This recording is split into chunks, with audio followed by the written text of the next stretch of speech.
Fala galera ligada no canal, meu nome é Fernando, este é mais um Zona Mista e hoje vai pegar o líder? Chama o Santos! Vamos falar de Santos, o nosso querido Santástico, mas antes eu peço que você por favor curta, comente, compartilhe e se inscreva no canal pra gente continuar trazendo cada vez mais conteúdo de qualidade pra vocês e sempre continuar trazendo os vídeos.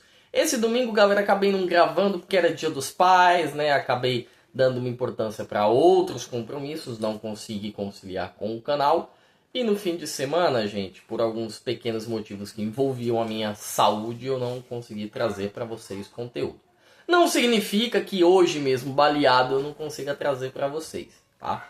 Vamos falar um pouco do jogo e do que aconteceu, tá? Ontem a gente teve no Mineirão, às 6h30 da tarde, Cruzeiro 1, Santos 2.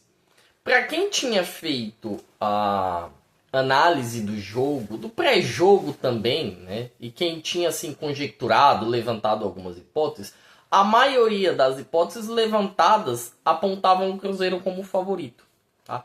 E não era algo muito estranho de se falar, visto que o Cruzeiro vinha até num bom momento e o Santos não estava conseguindo, mesmo com boas peças, o Santos não estava conseguindo performar bem, entregar bem.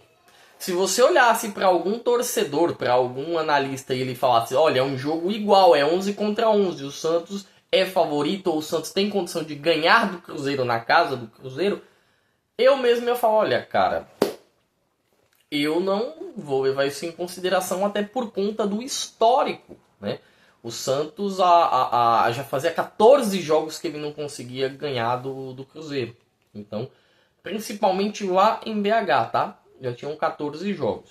Então, dificilmente alguém ia, sem o lado do clubismo, sem o lado da passionalidade, da paixão exacerbada, falar, não, o Santos ou é favorito ou tem boas condições de ganhar do Cruzeiro. O Santos, ele começa o jogo muito resguardado, numa posição assim de entregar a bola pro Cruzeiro. Isso me incomodou demais, cara, porque que o Cruzeiro é mais time que o Santos, óbvio, ok, beleza, a gente já sabe. Mas a ponto do técnico do Santos simplesmente abrir mão, abdicar de jogar, o Santos ele não quis jogar o primeiro tempo. O Santos ele não quis. O primeiro tempo, o Cruzeiro ele poderia ter feito 3-4-0 em cima do Santos e não estaria sendo exagero não. O Brazão ele faz a defesa do campeonato, né? Tem uma cabeçada do Kaique, um escanteio cobrado, que o Kaique vai no segundo andar, sobe sem marcação nenhuma, na pequena área, na cara do Brazão, e o Brazão consegue fazer uma defesa espetacular com o braço direito. Milagrosa. Eu não tenho adjetivos, tá? Pra definir a defesa do Brazão, porque o tempo de reação dele é estrondoso, cara. É maravilhoso. Não é aquela bola que o cara cabeceia em cima do goleiro. O Brazão ele estica o braço. O tempo de reação dele é quase que nulo. Tamanha a velocidade da bola e do arremate em cima dele. E tá longe, tá? Não é que ela vem em cima do Brazão, o Brazão estica pouco a mão. Não, o Brazão vai no limite com a mão dele. No limite com a mão direita e faz a defesa. Antes disso, o William já tinha chutado uma bola para fora, o Caio Jorge já tinha chutado uma bola em cima do Brazão. Depois disso teve um chute do Kaique que o Brazão faz uma boa defesa, manda para escanteio. Tem uma finalização do Wanderson que ele manda para fora, tem uma do Matheus Pereira. Então o Cruzeiro, ele tomou um volume de jogo que quem estava assistindo o jogo, quem estava olhando, falava, olha, o gol do Cruzeiro é uma questão de tempo. É só uma questão de tempo. Com pouco mais de 30 minutos tem uma bola, um escanteio do Matheus Pereira. Ele recua para o William e o William toca para o Wanderson um pouco atrás. O Wanderson cruza e o Fabrício Bruno dá a testada. E é incrível como o Santos sofreu com o Fabrício Bruno na bola aérea. Beira o inacreditável. Tá? O Cruzeiro teve 15 escanteios no jogo. Eu contei em pelo menos 4 oportunidades o Fabrício Bruno ganhando a bola aérea. Em pelo menos 4. Então assim, olha, a gente não tá falando do Peter Crouch que tem 2,6 metros, tá? A gente tá falando do Fabrício que mesmo tendo uma altura considerável, sendo um zagueiro e tendo uma impulsão boa, mas assim, o Santos não pode deixar o cara toda vez que tem um escanteio pro Cruzeiro cabecear e ficar nisso. Ele marcou o gol no primeiro tempo. Acho que o Brazão até tentou defender, não conseguiu. O Santos e o Kleber Xavier, o Santos na figura do Kleber Xavier, tem que agradecer a Deus do Brazão, a Deus, porque o Brazão evitou que o Santos sofresse uma goleada histórica no primeiro tempo. E aí o Kleber, ele teve um insight, uma visão que, na minha opinião, tá? Já vou trazer aqui. É algo que nem eu esperava. Nem eu esperava. Porque se eu sou o treinador, eu não teria feito as mudanças, né? Ele coloca o Tiquinho Soares e ele deixa o Guilherme e ele coloca o Cabadeiro. Quando eu vi aquilo, eu falei, não, o cara tem algum problema, porque o Guilherme, gente, o Guilherme ele não fez nada. O jogo do Guilherme até o segundo tempo, ele estava sendo medonho. O Guilherme não estava entregando nada. A única vez que o Guilherme tocou na bola sem perder a posse foi no erro do Vidalba, que ele foi recuar a bola, né, atravessar a bola. O Guilherme, acho que ele não tinha nem tempo, porque o Fabrício já estava chegando e marcando ele. Ele só recebeu passando para o Neymar e o Neymar acabou isolando aquela bola. Tirando isso, o Guilherme não conseguiu entregar nada. Ele perdia a posse de bola, ele não conseguia correr com a bola, ele não conseguia segurar a bola, porque até dentro da proposta, vou dizer assim, esdrúxula que o Kleber Xavier trouxe para o Santos, dentro dessa proposta o ideal seria o que? Olha, já que a gente não vai jogar, já que a gente não vai, né, gerar incômodo para o Cruzeiro, não vamos trazer essa dificuldade para a zaga dos caras, eu vou segurar a bola. Nem segurar a bola no campo de ataque o Guilherme conseguia. Então, automaticamente, ele seria uma das minhas mexidas. Graças a Deus eu não sou técnico. Porque se eu fosse técnico, o Santos perdi e estava na minha conta essa daí. O Kleber, ele trouxe o Cabadeiro junto com o Tiquinho. E assim, eu não sei nem o que falar. Porque o jogo, ele tem algumas mazelas, algumas mudanças e algumas nuances, tá? Que só você assistindo pra ver, e mesmo você assistindo, você não vai conseguir captar. Quando o jogo termina, quando eu termino o primeiro tempo, eu sendo treinador, eu faria o quê? Eu colocaria mais um volante pro time do Santos e trancaria o meio de campo do Cruzeiro. O Cruzeiro, ele quando joga em casa, ele tem muita velocidade, tem uma transição no meio de campo, a bola passa muito rápido no meio de campo do Cruzeiro. E eu não consegui entender isso, né? Do time do Santos conseguir travar o jogo. O Santos não travou o meio do Cruzeiro. O meio desfilou. E caso isso ocorresse no segundo tempo de novo, não ia ficar em 1-0 o jogo. Muito provavelmente o Cruzeiro mataria o jogo antes do Santos marcar e achar o seu gol. Não foi o que aconteceu. O Cruzeiro decaiu muito fisicamente. Acho que tinha uma preocupação gigantesca em pilhar a arbitragem, ficar falando com a arbitragem, ficar reclamando. Não entendi o posicionamento do Cruzeiro quanto a isso. O Santos não. As mudanças do técnico fizeram um efeito. O Zé Rafael, ele entrou meio xoxo, né? Ele entrou mais para lá do que para cá, mas conseguiu pegar bem o ritmo do jogo. O Cabadeiro entrou bem, entrou pilhado, já entrou no 220 procurando jogo, procurando correria. É um moleque rápido, tem certa qualidade.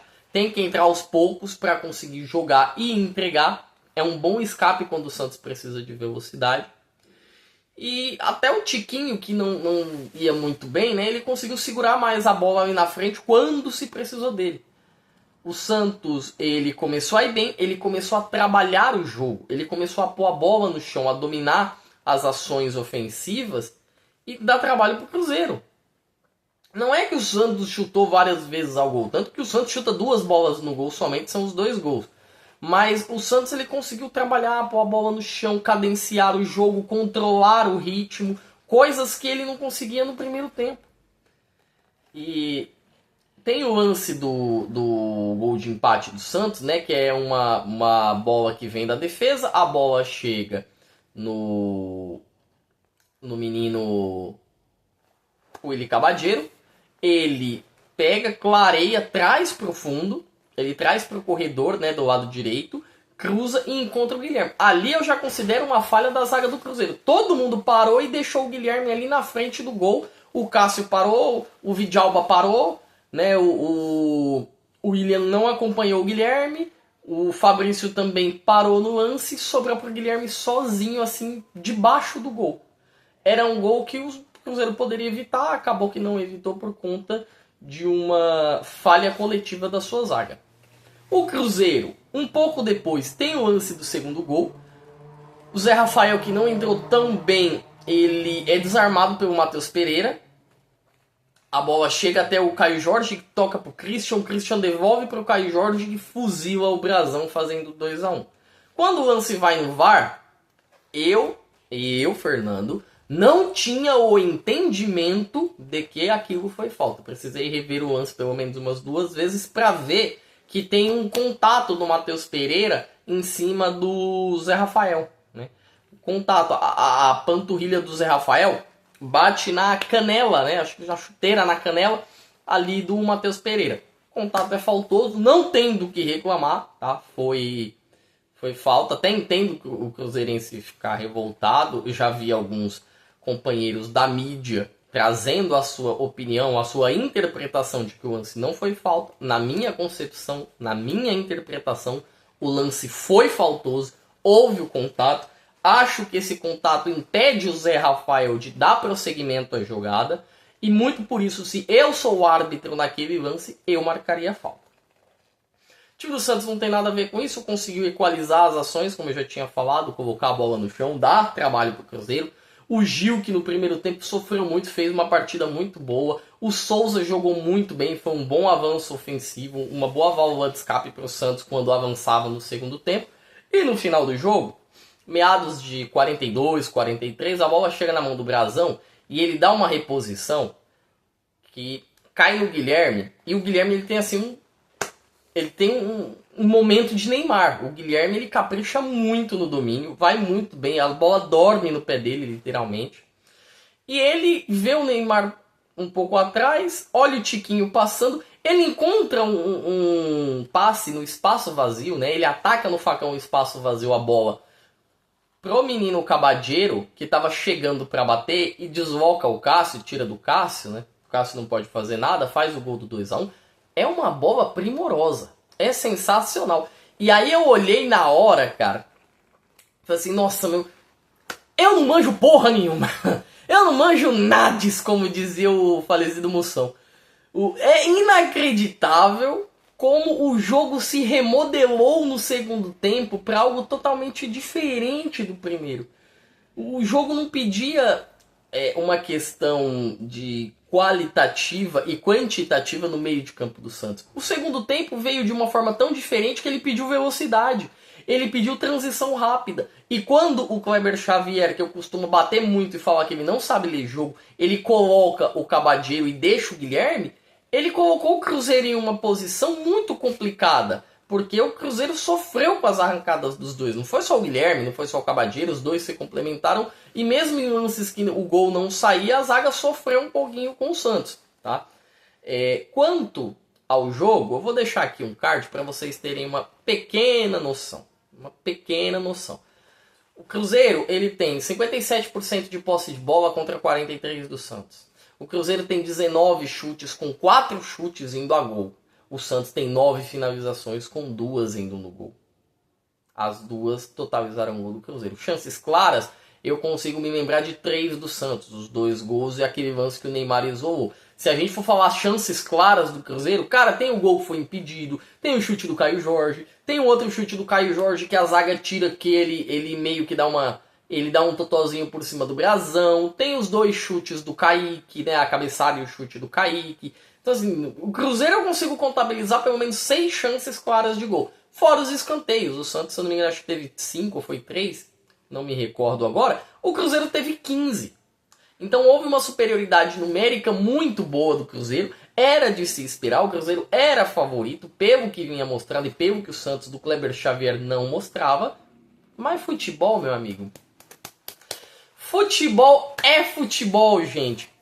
Resultado final, 1-0 Santos. O Santos que sai da zona do rebaixamento, dá um respiro. Tá a 5 pontos do Vasco, que é o primeiro colocado da zona de rebaixamento. O Vasco está com 16. Tem jogos a menos, sim, é verdade, mas o Santos está com 21 pontos. Tá tranquilo por enquanto, até os jogos a menos acontecerem. E tem que ver o resultado também. E na próxima rodada, né, a primeira abertura do retorno, o Santos pega logo o Vasco. num jogo que é de 6 pontos e para o Santos é primordial não deixar o Vasco pontuar. Até um empate para o Santos é um bom resultado. Até um empate. O que o Santos não pode é deixar o Vasco ganhar em plena Vila Belmiro. E quanto a tudo isso, quanto a dizer, cara, eu sou muito defensor de técnico. Quando o técnico acerta, eu sou o primeiro a vir falar.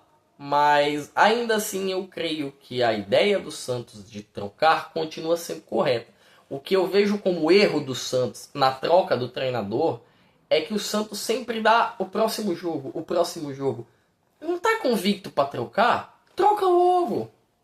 Faz a troca o quanto antes, tenha mais tempo. Por exemplo, o Santos não tem competição internacional. Se o São Paulo ele tivesse chegado no domingo, provavelmente, se o Santos tivesse perdido no domingo, o São Paulo ele teria chegado ou no domingo ou hoje pela manhã, o São Paulo ele teria a semana toda. Essa semana é uma semana que o São Paulo ele já não vai ter. Aí vai ficar o treinador, né, o Kleber Xavier, até domingo quando o Santos enfrenta o Vasco. Aí o Santos não ganha do Vasco. Acontece do Santos, sei lá, empatar ou perder de virada pro Vasco. Aí o Kleber Xavier é mandado embora com mais uma semana, sabe? Não tem a necessidade de você empregar esse tempo para um treinador que você já não tem a convicção de que o trabalho dele não entrega mais nada. Que você não consegue ver ele extrair nada do time.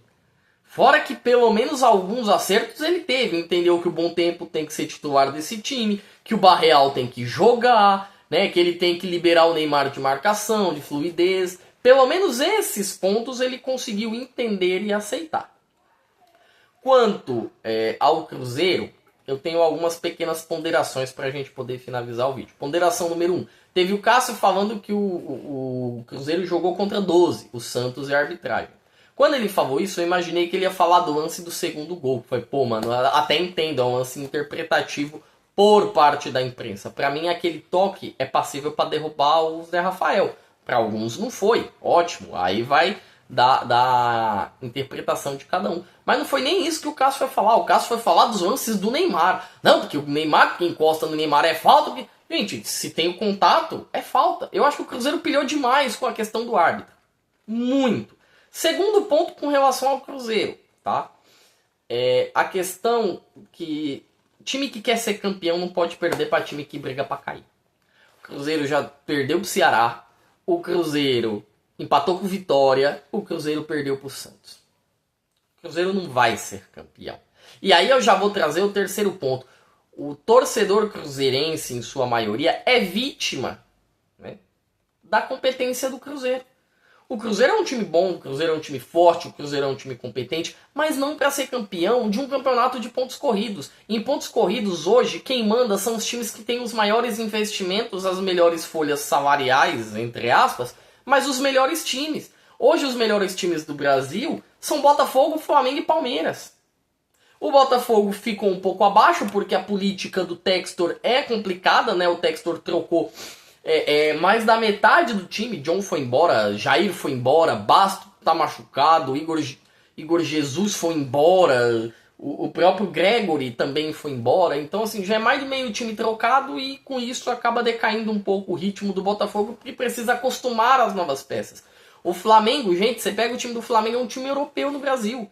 O Palmeiras, por mais que esteja em grandes problemas, e o Palmeiras está em grandes problemas, é um time que já está junto, jogando há 5 anos. Então, queira ou não, por mais que esteja se renovando e tenha o seu treinador, já é um time que tem uma identidade definida. O Cruzeiro está abaixo desses times. Mas ainda assim, o Cruzeiro faz um ótimo campeonato e um ótimo trabalho. Faz um ótimo trabalho.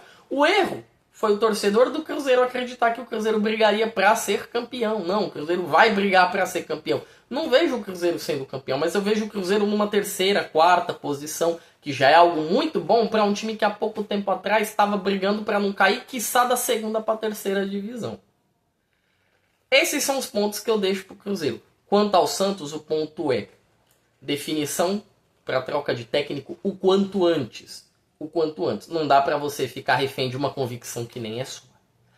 Por favor, quero que você comente, debata no canal, traga o seu ponto de vista. Você acha que tá cedo, tem que trocar o treinador agora? Não tem que trocar? Neymar vai para a seleção, não vai para a seleção? Traga aqui o que você acha. E aí o nosso Santos, o Santástico, cai? Não cai? Traga o que você acha, que eu vou esperar ansioso os comentários de cada um de vocês, tá bom? curta, comente, compartilhe e se inscreva no canal, que a nossa meta de chegar nos 300 logo logo vai bater, tá bom? Por enquanto, eu deixo vocês para assistirem o jogo do Corinthians que logo começa e me despeço por aqui. Uma ótima semana e tchau!